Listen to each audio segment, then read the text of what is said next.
থেকে একটা ক্যাপ পরাই দিব, একটা টুপি পরাই দিব, জাস্ট এই করে টুপি পরাই দিলাম, ঠিক আছে। এখন আমি যেটা করব, এই যে আমার এই জায়গাটা যেখানে আছে এই জায়গাটা জাস্ট আমি একটু মডিফাই করব, এখান থেকে এদিকে এনে এইদিকে একটা সোয়েলিং, অ্যানাদার সোয়েলিং, এখানে one swelling, another swelling, corniculate uniform, এখানে থাকে এইটিনয়েড, যেটা বলবো বোঝানোর দরকার নেই। সো এখানেও আমি একটু just one swelling, two swelling, one swelling, two swelling, just এখানে মিলিয়ে দিলাম। সো এরিয়া পিরিয়ডিক ফোল্ড আমার হয়ে গেল। নাও পুরো জিনিসটাকে আমি একটা সার্কেলের মধ্যে নিয়ে নিই, পুরো জিনিসটাকে একটা সার্কেলের মধ্যে নিয়ে নিই। ওকে, এখানে বেজ অফ দ্য টার্ম দিব, এই যে হচ্ছে বেজ অফ দ্য টার্ম, এই হচ্ছে আমার glossoepiglottic fold. So this is the base of the term, this is the glossoepiglottic fold, this is the vallecula right and left.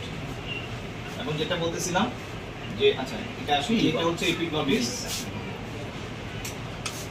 Right hand এই পাশে ছবি, তোমার রাইট হ্যান্ড এই ভোকাল কর্ডটাকে indicate করবে লেফট সাইড, আর বাম হাতের দিকে ইন্ডিকেট করবে right side. Clear? So right and left vocal cord হয়ে গেল। এটা তুমি ফলস কর্ড দেখাইলা। এটা হচ্ছে আমার এরি এপিগ্লটিক ফোল্ড। পাইরিফর্ম ফোসাটা হচ্ছে এইখানে, এই দুই পাশে।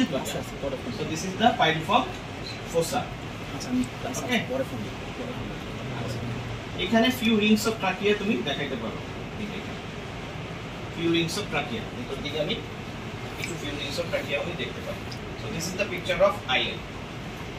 তুমি খাতার মধ্যে খাতাটাকে উল্টায় নিয়ে এই ছবিটা যদি আবার আঁকো তাহলে সেটা হয়ে যাবে অ্যাফ্রো। আর যখন ডিএল বায়োপসি করবা, পেশেন্ট তোমার সামনে শুয়ে আছে, তুমি পিছন থেকে ডিএল করতেছো, তো তখন এই ফিগারটাই তুমি দেখতে পাবা।